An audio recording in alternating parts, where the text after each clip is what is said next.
Hello, hi everyone. This is Veda Krishnamurthy. I've got Vanita VR, who's a former India cricketer and a current high performance coach, along with me. And this is a segment called Beyond the Comms. We are here to talk about what happened last night, the Delhi Capitals versus RCB. Thought that Delhi Capitals probably had some nerves, missed out on main players in the first game. That is the reason they looked a little all over the place. But looking at how they played in the second game, I just kind of feel that they've never tried to rectify what has happened from 2 years. Of course, they've got Catherine Bryce as a wicket-keeping option, but I still feel the similar problems that they've had since game one or season one, where your Lanning, Shefali, and Jemima gets out, or probably even Karp for that matter, and then you just find you just found clueless on the field. Absolutely, I think it's a matter of the approach what we talk about, right? The game situation, the game awareness. See, look, the big final also back-to-back wickets put the team absolutely under pressure, and I don't think so. That there is any change in terms of their approach. And as a team, I think every time when you sit back, right, as a unit, you got to be thinking in such situation, how are we going to overcome that? I think that is where RCB is ahead in terms of Delhi Capitals every time, because whenever they go back, whenever they make any sort of a mistake, they go back into the back in the room and discuss about, okay, where is that we can get better. I think Delhi Capitals is failing to do that time and again. I think Meg Lanning has to go back and then rethink about the entire game plan, entire approach of their batting. And I mean, you look at Delhi Capitals, you've got all the experience possible, and they are only team I think who has no uncapped players playing in the 11. Of course, we did see Nikki Prasad in the first game. Apart from that, obviously she didn't make a cut in the second game when she had the full squad available. But I feel like when you have so much international experience, game awareness is something that which has to come hand in hand. And UP Warriors kind of showed the path in the previous game, like how important it is to be aware of the situation, and you just don't seem to learn from it. And that is what I feel Delhi Capitals is doing time and again. Is it the approach? Is it the players? Is it, I don't know, is it because Lanning can be doing everything? And if you see the convincing victories that I've had is only when Shefali, Jamima, or Lanning scores big. But I just kind of feel the middle order or the lower middle order of Delhi Capitals very similar to Mumbai Indians, where they haven't found any way to figure this out.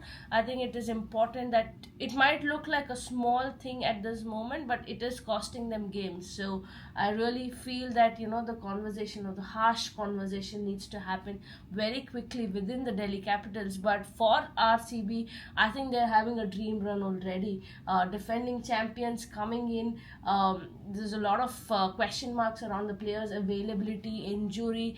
How will RCB manage missing out on their core players, because it's all the four players mainly who are missing out are from the playing 11 from last year. So we were really in doubt how they're going to manage it, but I kind of feel that they've rectified it really well. Maybe because of how good an international season Smriti has had. So of course that confidence will give you a lot of boost to make decisions around the team and make sure, okay, this is the player I want, and this is the player I'm going to work on. And they've found the missing puzzle very nicely.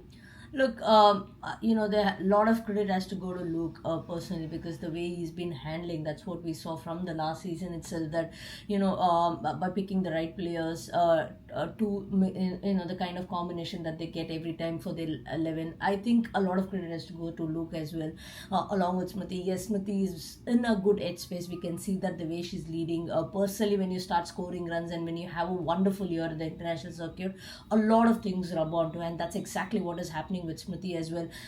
The way she's leading, I think game by game she's getting better. Yes, there was a lot of debate about her leadership the first season. Is she the fit or is she the right candidate to be leading? I think personally Smriti has gone in very deep in terms of how she wants to approach this format and how she wants to lead the team. I think there's a lot of desire for her also personally to be obviously leading the Indian team as well. I think she's in the right track in terms of handling the core group of players. And look, especially when there is a lot of captains in your team as well. If you look at it, the last season also there were a lot of leaders in the team, and the way she's handled, I think it's important to have that person who neutralizes everything and brings the best out of you.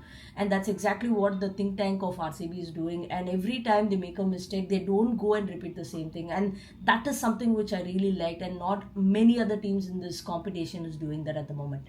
Absolutely spot on when you say that they've not made the same mistake twice or probably in quick succession, and that is the reason they look like a solid team. Talking about first season, of course you were part of that dugout. There's a lot of bad things happening. I kind of felt like after a point it just went like clueless, but probably like I said, it comes to a point about your personal form as well. And when I had conversation with her during the first season, it just felt like she's trying too hard to do things, but it was just not falling in place. And it happens like when when you are in franchise cricket for the first time, you're still trying to figure out a lot of things. You need to make sure that the roles given to players also need to be done very well. And a lot of young Indian talents that were identified in the first season, I think they are coming on as match winners in the second season, and even in the third season now, when you see Kanika and all coming in and doing well. So that is the whole aspect of it. But the think tank that you mentioned are doing a great job, because identifying right replacement, getting in Kim Garth has strengthened their bowling even more.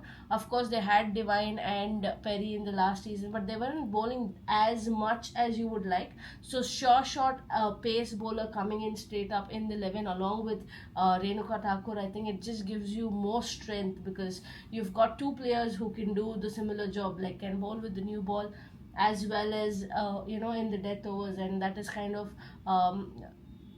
she's fitted into the squad really well. Yeah, I mean, if you look at Kim, right, she's somebody who's giving you more options. Like, she's all face bowler, she can bring the ball back in and she can take the ball away, and that is another addition weapon along with Renuka. She's been absolutely bowling well the last few months. And look, straight up, if she's actually keeping you in that uncomfortable zone, and the best part is that Richa Ghosh coming up to the stumps, she's forcing you to play the swing, and I think these guys are doing an excellent job. Look, as a unit from outside, for me personally, I feel these guys are very clear in their game plans as to what they want to execute. The game plan is coming hand in hand. The execution, yes, fantastic. They're like, most of the time they're like, out of 10 it's 9, right up there. It's just matter of those small things which had to be fixed, and they're doing it time and again.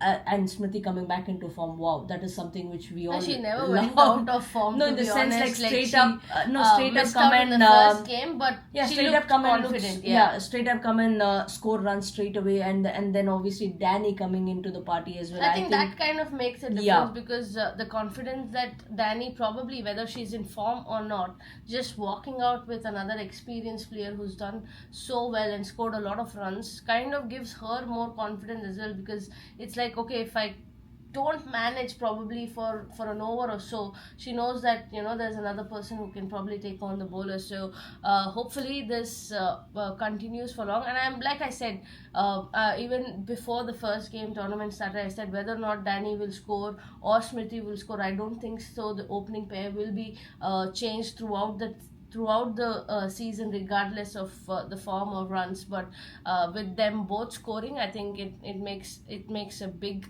boost, a bit support for the others to come in afterwards.